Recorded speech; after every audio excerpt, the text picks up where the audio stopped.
Welcome back, everybody, to another episode of Entrepreneurship Unlocked. Today on our show, we have Ben Kinning. Ben is the owner of Sales Geek Denver, Woofies, and the Chief Revenue Officer of Satori XR. Today, we will learn more about Ben's entrepreneurial journey. Ben, welcome to the show. Thank you so much for having me, Nate. I'm Absolutely. excited to be here. Yeah, I was very excited to do this one. We met at a local Chamber of Commerce meeting just a few weeks ago. Got to know Ben a little bit and what he's all about, the organizations that he runs and supports. And, you know, I thought he was going to be a great fit for the podcast. So, yeah, very excited to have you on today. Yeah, I appreciate that. And excited to share my journey. And hopefully it'll inspire others to think about entrepreneurship and consider that this is a career path that might be right for them. Absolutely. Absolutely. So Ben, tell the people, how did you find yourself in the space of sales and revenue? Yeah, I think I ended up starting my career in sales the same way a lot of people end up starting their career in sales, which is accidentally. I got my college degree and didn't know what to do with myself. I got convinced by a friend of mine to move to Los Angeles right after college. And I moved out there without a job, without a place to live. I didn't know anyone other than my roommate who convinced me to move out. And I started looking for work. And the first job I got, I'm going to date myself and my age a little bit with explaining what my first job was. But the first job I got hired into was selling subprime mortgages before the financial crash of 2008. That's amazing. Yeah. And I was terrible at it. I didn't feel good about it. I think I maybe sold one in 4 months that I was in that job. And I was threatened to be fired on a daily basis. Man. I was stressed out of my mind. I did not want to come to work. I did not want to do my job. It was absolutely miserable. But I was lucky because the building that I was in was located next door to another part of the bank, which does corporate banking, which is kind of specializing in small business banking, businesses that are 2 to 20 million in revenue that were needing all sorts of financial products. And because I was next door to them, I got to know who they were and that job, and I really wanted to do that job. And I was failing at my subprime mortgage job. I was just, my heart wasn't in it. I hated it. Yeah. So every single day I'd go next door and I would network and I would have conversations with the manager of that team, the people that work there. And every day they just got annoyed by me. They were like, "We don't have a position open. We know who you are. Please leave us alone." But I stayed persistent. And sure enough, someone who was in that role ended up leaving that role, and they did have an opening. So after like probably 3 months straight of being in there begging for a job, they finally had an opening, and I was like, okay, can't say no now. And so they gave me a chance, thank God. So the manager of that team says, "All right, fine, I'll let you interview with my boss. If my boss likes you, we'll give you a shot." Somehow, some way, I passed that interview because I was still young and inexperienced, and found myself in that role. And because it was something I was really gravitating towards and really wanted to do, I excelled in that role. I was brand new to the Los Angeles area. I didn't have referral network. I didn't have connections. I didn't have all the things that everyone else had that they brought into the role. I just worked my tail off and I grinded and I worked hard. And I got myself into a position where I was number 2 in the entire company in that role across 80 something people. And everyone was like, "Who the hell is this guy? Where did he come from?" And he's this guy who's like begging for a job, and now he's killing it. So they came to me and they said, "Hey, you seem to be doing really well at this. Do you think you could manage and teach other people how to do this?" And I said, "Yeah, probably." So that was kind of my next step, was from being a top producer to now taking over teams and leading teams in business banking. And that's how I kind of started my career in sales management. Was of course, what happened was when I was the new guy coming in, taking on the new sales manager job, all the other sales managers like traded all their people and was like, "We're going to take the good ones and leave who was ever left." And like, "Okay, now this is your team." And I turned that team into the top producing team in the company too. And everyone's like, okay, what the hell? Who is this guy?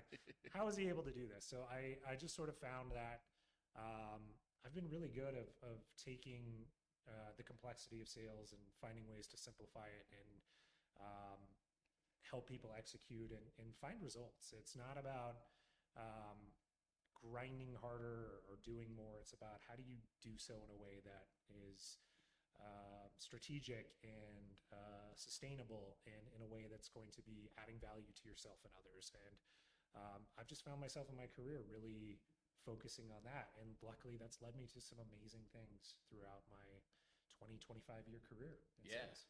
Yeah, that's incredible. I mean, I think it's really cool that, your first sales job, you were not finding a lot of success. Oh, I was terrible at it. Yeah. Hated it. I honestly thought I would never be in sales. I almost quit right there on the spot, but I found what was the right fit for me, and that really changed my attitude. Yeah, you found the right fit. You found, a product or service that you're clearly more passionate about to sell. What are your thoughts, on social media? And, there's a lot of people talking about, there's, such thing as a natural born salesman.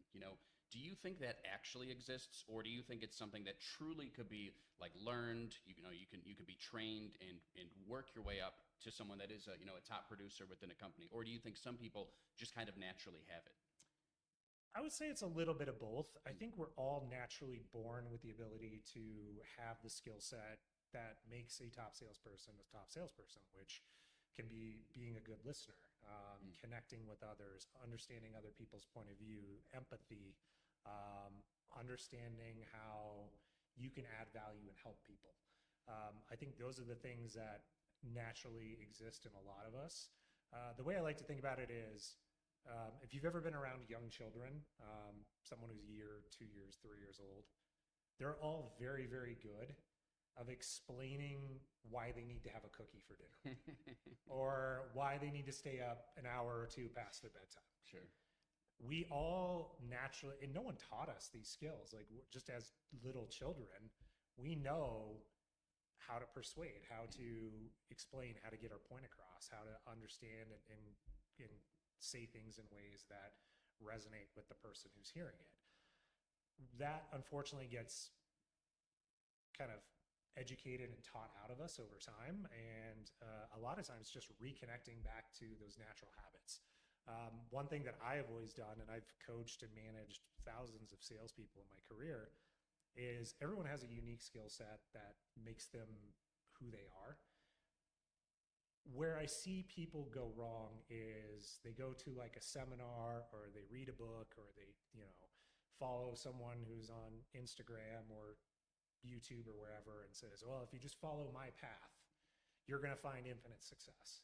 And then what ends up happening is people buy into that. If like, if I just be more like this influencer, I'm going to be successful. And they try to follow that, and they can't, because you can't replicate someone else. It's like, LeBron James is a great basketball player because LeBron James plays basketball the way LeBron James knows how to play it. Steph Curry is also a great basketball player. Now, if Steph Curry tried to play like LeBron, he'd be terrible. So it's learning what works for you and how to lean into your natural abilities and skill set. So what I try to do is help people identify that, find that, and then help that be what drives you. And the things that don't come natural for you, that feels forced or feels like you're pretending to be someone you're not, those are things that you should not be doing. So it's really just about finding your own internal voice and guidance and going from there. Yeah, that's definitely something that resonates with me. Finding your voice in sales. At a previous job that I worked at, I was also training some salespeople, and the truth is, we've had very successful salespeople that they'll talk your ear off, right? And that's how they do it. And then I've worked with other salespeople that pretty much do no talking, right? They're great at asking questions. They're great at their meetings might only be 15 minutes long, right? And they're short. And both of those types of people have seen a lot of success. And then there's also salespeople that have talk a lot or don't talk a lot that aren't successful, right? Exactly. So there's a million ways to skin a cat. There's no secret about that. But I think at the end of the day, deploying empathy, asking the right questions, right, putting yourself into people's shoes, I agree. I think those are really some of the most important things. Mm-hmm. I always say there's nothing worse than a salesperson that just talks at you, right? 100%. 100%.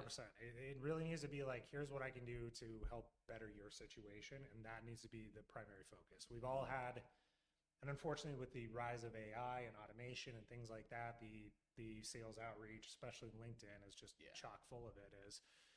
It's the same message all the time. Hi, we specialize in XYZ. We help companies like ABC achieve result this, and this. Do you want to set up a 30-minute introduction call to learn more? And those things get ignored. And the reason is it's completely self-focused and self-interest. It's just about like, hey, this is how great I am, or this is how great my company is. Don't you want to be part of my greatness? Yeah. And that's not what people want. People have their own problems and issues and challenges that they deal with. They just want someone who can tune into their experience and say, hey, is there something you can do to help?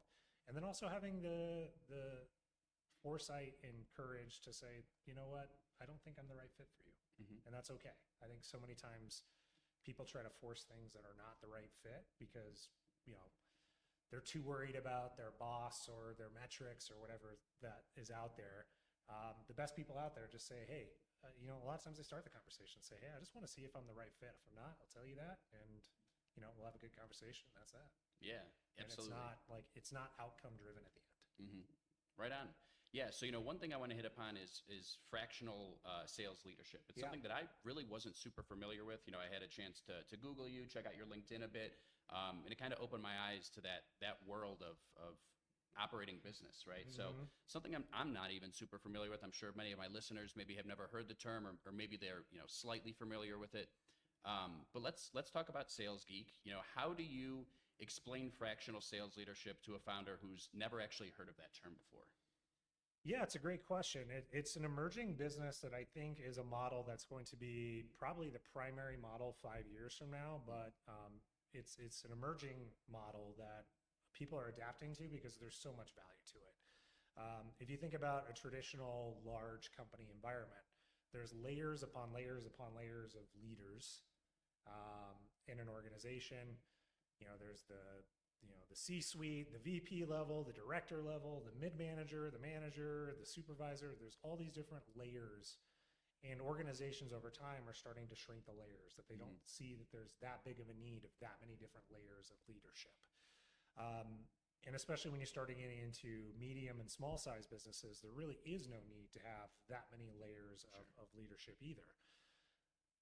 And the other thing that organizations find with that many layers of leadership, or that many people involved in leadership, is those leaders are always constantly justifying their existence by creating more work for the people who are responsible for doing the work.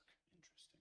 So you'll see an increase of, multiple meetings and extra, hey, we need a deck to take to this leadership person to explain what's going on with this project. They'll have strategy meetings and strategy sessions where people get together and talk, but nothing ever changes.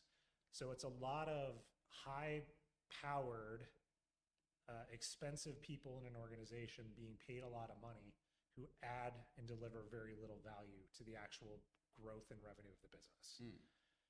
Where the fractional model helps businesses do that is it shrinks and condenses the amount of time that leader actually spends in the business.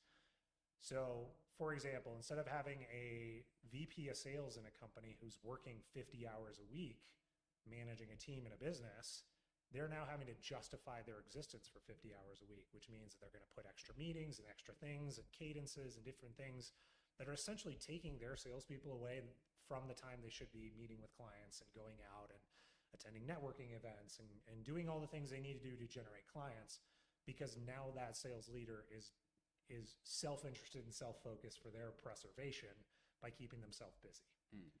Which then, and if anyone who's been in sales knows exactly what I'm talking about, it's like, I wish my VP would leave me alone, or my director would leave me alone, because I have so much work to do, and here's another pointless meeting, or here's another update I have to send, or here's another CRM report I have to create, or whatever it is, the busy work that they're constantly doing, and it's taking away from everyone involved in the organization. So the fractional model helps in a regard of saying, hey, for 1, 2, 3 days a week, whatever the agreement is, they're working in that business. So that means the other 3, 4 days a week, that team is left alone to go execute what they have. But they have that 1 day a week where they are given their marching orders, the strategy's put in place, reporting is done, everything is done. They have everything they need, and the rest of the time is going to execute. So it's more time to execute, less time on filler strategic meetings. Yeah. So it's much more hyper-focused on improving those things. So not only is the business going to improve by operating in this model, because you're not paying someone $200,000, $300,000, $400,000 a year to justify their existence. You're now paying 75% less than that amount and getting a lot more optimal output because of that.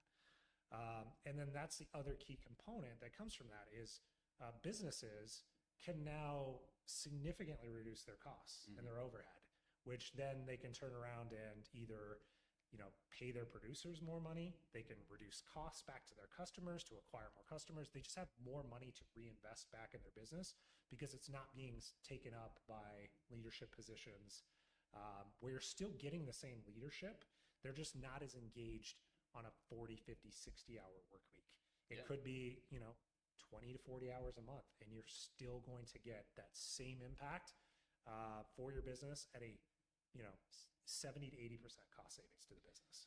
That makes sense. I mean, I've definitely worked in organizations where, I very much feel that, maybe some of these sales leaders, we don't really need them. They are throwing meetings on our calendars twice a week to have a happy hour, and it's like you're taking 40 salespeople away for an hour. I mean, that's a work week, right? That's 40 hours. Yeah. So that's like basically one of your employees is not working. And then, I think a lot of them will justify what they do based on those types of meetings. And it's like, realistically, to your point, like, okay, maybe have one quick, touch base throughout the week where you can, talk strategy, talk what's coming down the line. But the truth is, if you have a talented sales team, you want those people hitting the streets, hitting the phones, emailing aggressively. You want to get out of their way as much as possible. Yeah, you want them empowered. You want them equipped with the right information, knowledge, access, everything they need to be successful. And you just have to push them out of the nest and let them go be successful. I think so much of leadership is around control. And this model is based on letting go of control and letting people shine in the environment, and then light guidance rather than strict oversight. Yeah, makes sense. So obviously you've helped several businesses with their sales efforts. Working closely with their teams, with their leadership teams, I'm sure. And I bet when you walk in there, they have maybe preconceived thoughts in terms of like, these are the things we do well, these are the things that we don't do well. Has there been a time or any examples that you have of, you walking into an organization like this and maybe some of the things that they think they're doing well are actually completely, cannibalizing their efforts or are just, things that they're not doing very well? Oh, absolutely. All the time. One of the first things that I do when I start working with a client is we take them through a deep dive assessment of not only their people, but also the high level of the business, the processes, everything. We have a couple of free tools and resources that we can provide to any business that really gives them like a health check of their business. And, some of the things we see all the time is when you get back responses of 20, 30 people, you get a wide array of where people think they're really good at things and where they're not. I just did one recently where half the team said they're doing a great job keeping up with their CRM, and the other said, we don't even have a CRM. It's like that level of disconnect. And where that's really helpful for me is I can come in and take it to the business owner or whoever I'm meeting with and saying, it seems to be a lack of consistency across your team across the board. And they're usually eyes are wide open at this point and said, wow, I didn't realize that these were some of the problems we were dealing with. I thought this was under control. And it's an eye-opening experience and also gives a lot more clarity of like, okay, here are the things that we can go tackle to make immediate impact right away. And then here's some long-term strategies that we can go to build out an infrastructure that's going to be sustainable over time. Yeah, it makes sense. So I want to ask a selfish question. Sure. My listeners know I run a one-man digital marketing agency. I'm very ambitious. I very much want to grow. I want to hire employees. build a team of content creators, account managers, salespeople as well, of course. That's really, those are my main goals for my business, is to, at least right now, is to really get that team assembled. When you think about organizations like myself, and obviously you may not work with companies as small as mine, right? I'm sure you work with larger organizations, but I guess what are some of the sales mistakes that you see when with founders when they are kind of that first salesperson? Yeah, there's a few that we see. I think the first biggest mistake that I see for a lot of founders and people who are starting their own business is they're a little too close to everything that goes on on the background of things. So they tend to over-explain. And a lot of times when they meet with a client, the only thing they really care about is the outcome. What am I getting out of this experience? And founders, especially if they're a tech founder, I see this all the time. They love to get in the technical details and explain all the intricate little details that they get really excited about nerding out on, because they put so much emphasis and energy in their processes and everything that they've developed. But the end user really doesn't understand, or it doesn't make sense to them, and they tune out. And all the things that the founder of the business, the person who created the business, thinks is the most important and exciting things, that what makes them different, sometimes is what confuses the end client the most. And people naturally gravitate towards safe and familiar. And if you a lot of times push something a little bit too far on the unfamiliar side, it sometimes can scare people off. Interesting. So a lot of times when I work with founders who need help with that, it's about how do you present it in a way that connects to a familiar story that people can say, and I know this drives founders and entrepreneurs crazy, but if someone can say, so you're kind of like, and then insert another company. And a lot of times the immediate response is, no, we're nothing like them. But the reality is, if a founder or business owner can say something like, yes, we are like them, and we're improved because we can do this, this, and this, that usually connects a lot better with the end user, because they're like, okay, I have a familiar frame. Gotcha. And I'm able to add on to my familiar frame by additional pain points that your product or service offers. A typical founder, unfortunately, does the thing of like, we're nothing like this. But the vast majority of users, they're a name brand for a reason. People know who they are. So it's a learning how to reframe and have that. So that's one thing. The second thing that I see a lot is when founders do get a little momentum and they start to get a little success, and they're able to bring in clients,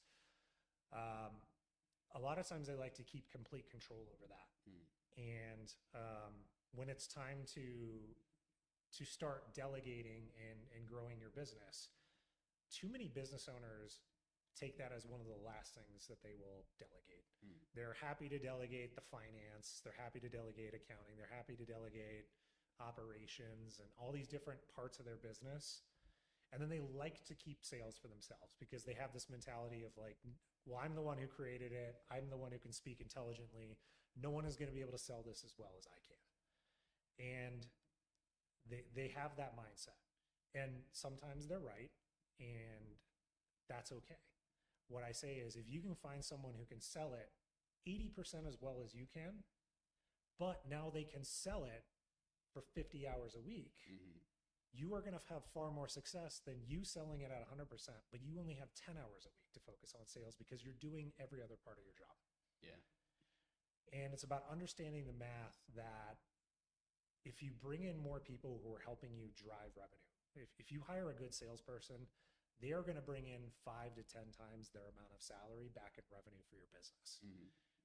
And getting founders and entrepreneurs to think that way, to say, hey, this is an investment into my business, and to have the ability to focus on that investment. So many times I've seen where people have, when they've hired, they've made 2 mistakes in the hiring. They've hired someone, they didn't bring in immediate results in like 6 weeks, and they fired them and say, see, this will never work. Sales cycles take a little bit longer than that. you're not able to get someone who can close business for you in 4 to 6 weeks. So they pull the plug too early. They don't give anyone a chance to learn and grow. The second thing that I've seen that's a big mistake that they do is when they do decide and they commit to hiring someone, they go out and they say, hey, I'm going to find someone who has a ton of industry knowledge and experience and connections and all the things, and they're a very expensive hire. And they're like, oh, I just stole the VP of sales from my biggest competitor. We are going to be in it for the money now. And 9 times out of 10, that person ends up getting fired in a year. Wow. Without bringing in a single sale. Is it due to the fact that maybe they aren't as ambitious? They've already hit, the things that they want to hit. They've reached their goals. They've done what they want, and now they're taking a job for more money because it's more money. But does that make sense? Is that why? There's that component, absolutely, that they've kind of been there, done that. The other thing is when you're a small business and you're taking away someone with a higher title at a bigger business, that person is completely removed from the day-to-day of the business. Oh. So they are hiring someone who they think is going to do the day-to-day producing. Mm-hmm. They will give them a bigger title and all these different things to have more money, incentivize them to come join their company. But there's a disconnect from what they expect the job to be and what the person who hired them expects them to be doing every day. Gotcha. So if you are hiring someone who's a VP of sales at your competitor, that person expects to sit there and drive strategy and hold meetings and do the high level stuff. Yeah. They don't expect to be making 100 cold calls a day. Sure. But that person is hired thinking, oh, they're just going to make 100 cold calls. But that's not what happens. So that's another situation I run into all the time is someone comes back with, hey, we hired someone 2 years ago. We paid him a ton of money. We stole him from our biggest competitor, and they didn't bring in a single customer. Mm-hmm. And there's a bitterness and a frustration around that. And it's because there wasn't a clear role of what you expected that person to do. And a lot of times I would say, the leadership role is one of the last roles you should hire. You need to hire the people that can dedicate the time to do the dirty work. Mm-hmm.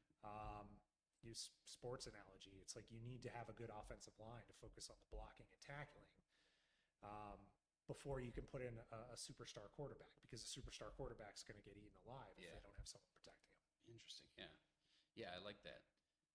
So again, another selfish question, things that I think about are, as I build out a team, when is that appropriate time for me to stop being that primary revenue driver for my company?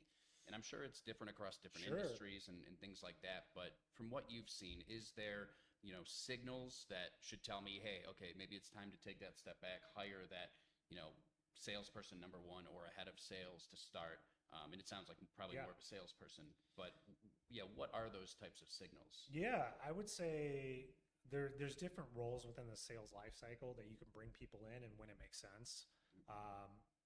For example, if you're a business owner and you're running a business and one of the challenges you have is finding enough time to be doing the activity necessary to get in front of more potential clients and have more conversations. Mm-hmm. The top of the funnel activities. I know you're in the marketing world and marketing does a great job of driving top of funnel awareness. So if you need help with that top of funnel, there's always marketing plays, but then there's also roles like sales development reps, where really their full job is just to do multiple activities that are just appointment setting. So sometimes that is a good first, dip your toe in the water of hiring. And the good news is there's many companies out there that you can hire people on a part-time basis. You can offshore.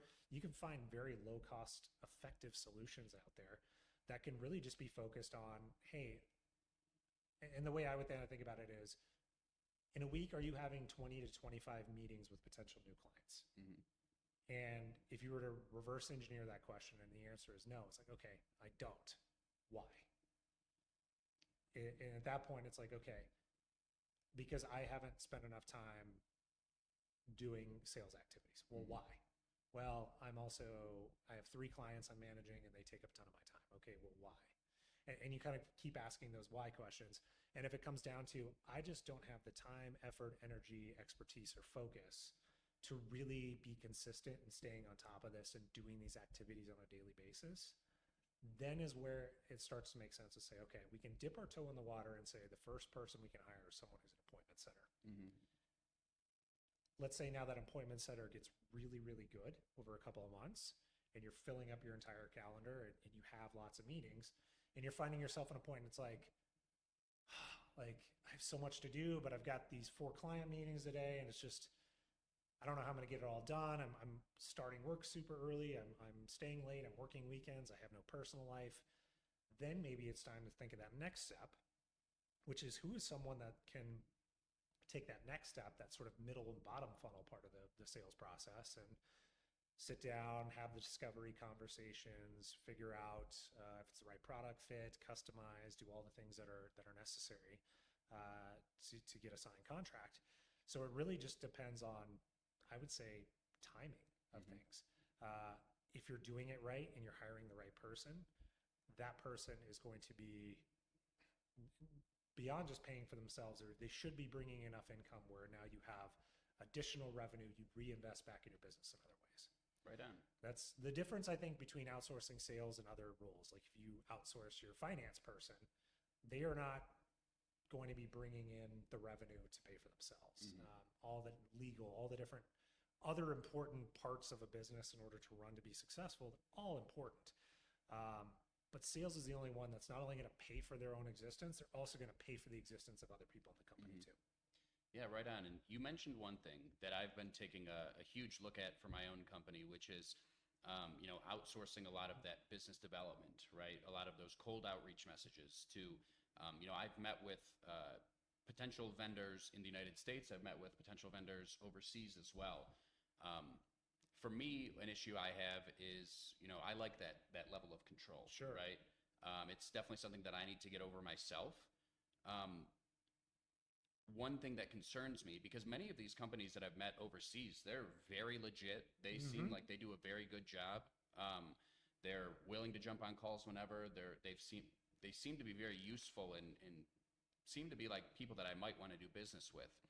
What has your experience been working with maybe companies that, where you outsource some of that business development overseas? The reason I ask, I think on episode 2 or 3 of our show, we had another marketing agency owner, Julian Johnson, on, and he was telling us about he outsourced a lot of that business development overseas, and basically, long story short, they hacked into a lot of his different accounts, stole a bunch of money, held his business hostage. It was a nightmare. Knowing from his story, I did a little bit of research and saw that there's a lot of ways that I could counteract that, right? There's password manager apps where I could give someone a unique password, for example. There's ways I could protect myself as a business, and I've done some research into those things, which increases my level of interest in outsourcing overseas for things like business development. What's been your experience, working with companies overseas that do business development? Has it gone well? Has it gone poor? Somewhere in the middle, kind of mixed bag? What do you see?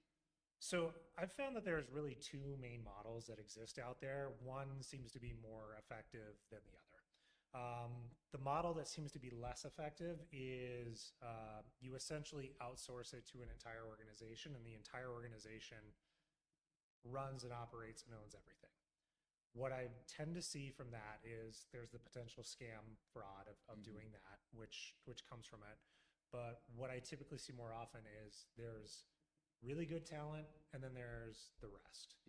And I found that for the first month, 2 months, 3 months, especially if they have you in a trial period for some of these, you'll get the top talent right away, and you'll find lots of success, and you'll get lots of appointments. Like, wow, this is fantastic. And then they'll ask for, a long-term commitment, and they'll ask to lock you in to a higher price and all these different things. And then when you do that, then all of a sudden they switch over to the mediocre talent, and they take that good talent and they move it to their next new client. And it sort of turns into a little bit of a 3-card Monte game that they're playing once they have you locked into a long-term contract. So I've seen clients get hurt by that. So that's just one thing I think to be mindful and aware of. Anyone who's trying to force you into a long-term contract, especially where they seem to undercharge at the beginning and then over-deliver, there's usually there's some red flags to be attention for. Mm-hmm. Where I have seen it be more successful is there are staffing agencies that will basically bring someone in who would be operating as a full-time employee of your company. Mm-hmm. And it's not like you're getting new people every week that are having to relearn and retrain. You would get 1, 2, 3 resources, however many make sense for your budget, your business, that you would be working with as if they are your employee. They would have, you would be able to limit the amount of access, but they are essentially your employee. You just pay the company that does that. And there's great companies that I've seen that operate out of Philippines and Ethiopia and some other places where you can get really good top level talent at a fraction of the cost of a US based employee. So that's a good way to kind of, if you want to start to dabble in this and you don't want to make a huge financial commitment, that's one way to do it. The others is there's absolutely a great opportunity to hire. There's companies that also do onshoring here, and you can find people here. You can find remote workers that are based in other areas that can work here as employees. There's lots of different options out there. It's about being aware that scams do exist. Yes, you just have to, the more of the model that's based around like this person is going to be a part of the team and part of your organization with one individual, not a rotating team. That usually works best. Makes sense. Yeah. Like I said, I met with a few of these companies, and definitely the most impressive one, they were based out of the Philippines, and they did exactly what you said with the latter option of, you get one person and that's your person basically forever. And you can train them. I can jump on a call with him and her. They even had like a portfolio of people that I can choose from, and I could interview as many people as I want. And I was like, this seems totally legit. And I very well may work with that company at some point in the future. Truthfully, the reason that I didn't work with them, the guy just never asked for the sale. He gave me this incredible presentation. I was like, where do I sign? And then he was like, okay, I'll send you a deck and email me back if you're interested. And I was like, oh, breaks my heart. That goes back to the founder, problem that we run into as well, is asking for the business, asking for someone's commitment.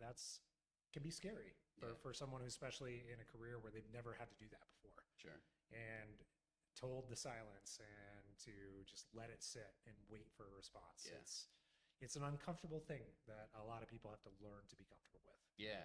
Yeah. And it's like, the way I look at it is, you get to ask for the sale, right? It's a privilege to be able to ask for the sale. I just sat through his entire presentation. I thought it was an A+ presentation. Yeah. I was literally like, why would I not? Sign? Yeah. Where do I sign? Why would I not work with these guys? I couldn't think of a good reason. Yeah. I was like ready to go.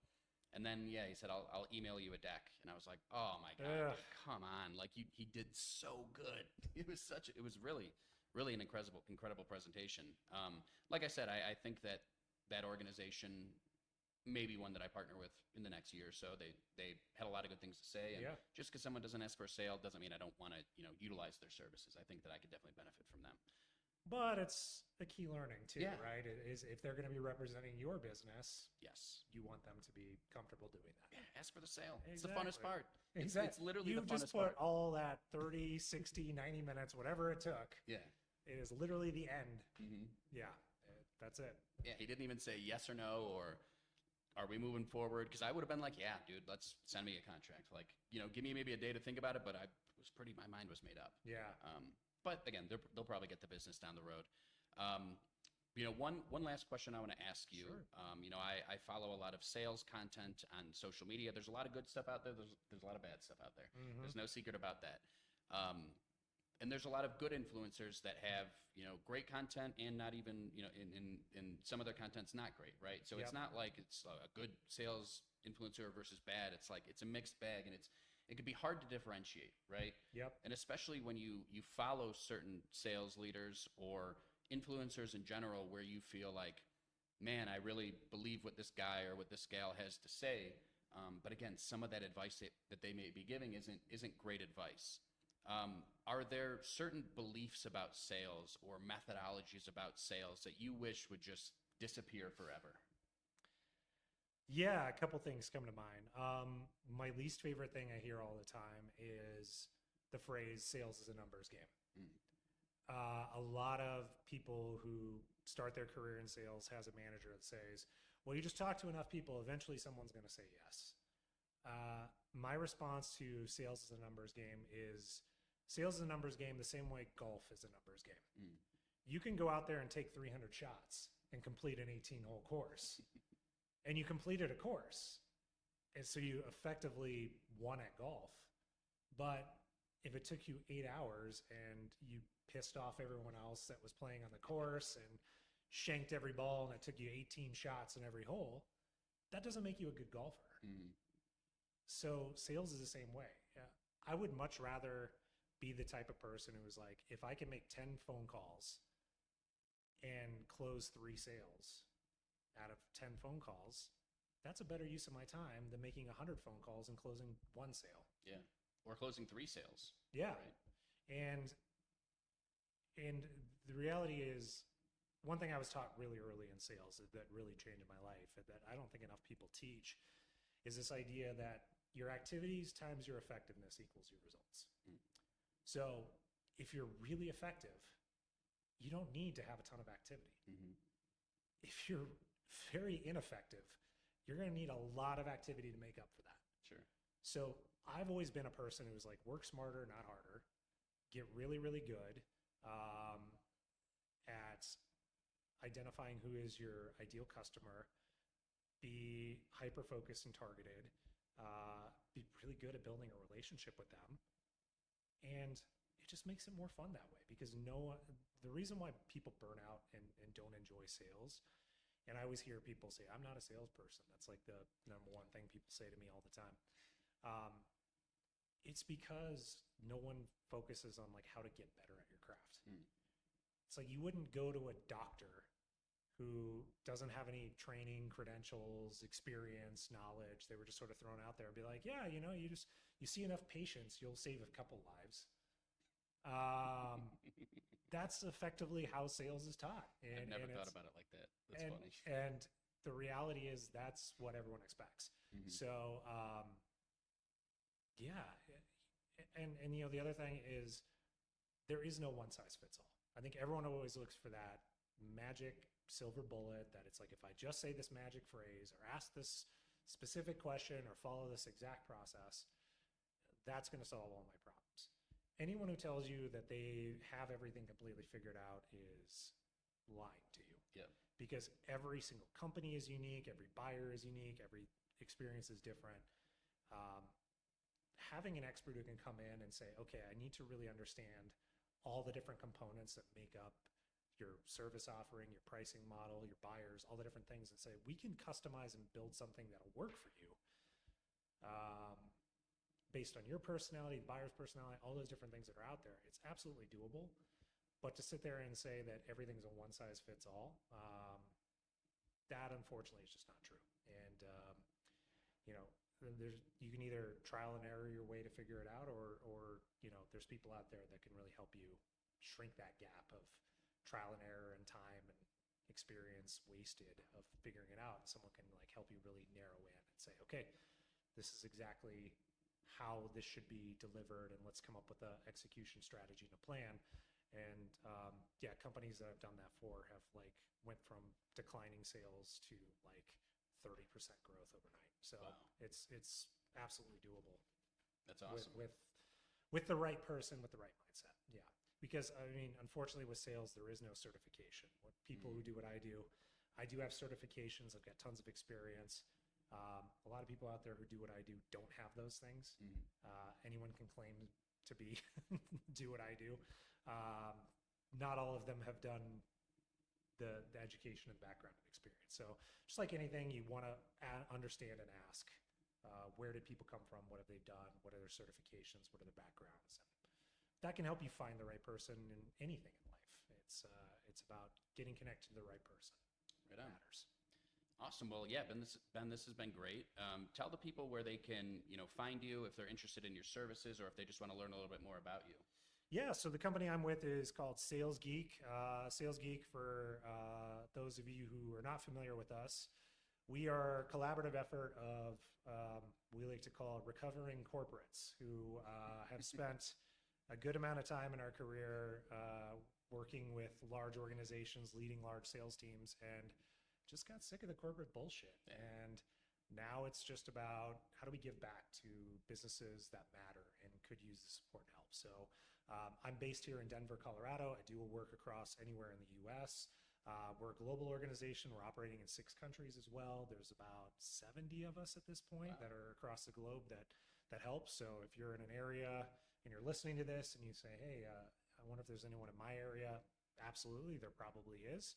But if you're looking to find me, I'm at salesgeekcolorado.com. Right on. Awesome. Well, yeah, Ben, this has been awesome. Yeah, thanks so much for joining us. Yeah, today. appreciate it. Thanks for having me on. Absolutely. And I hope you all enjoyed this episode with Ben Kinning.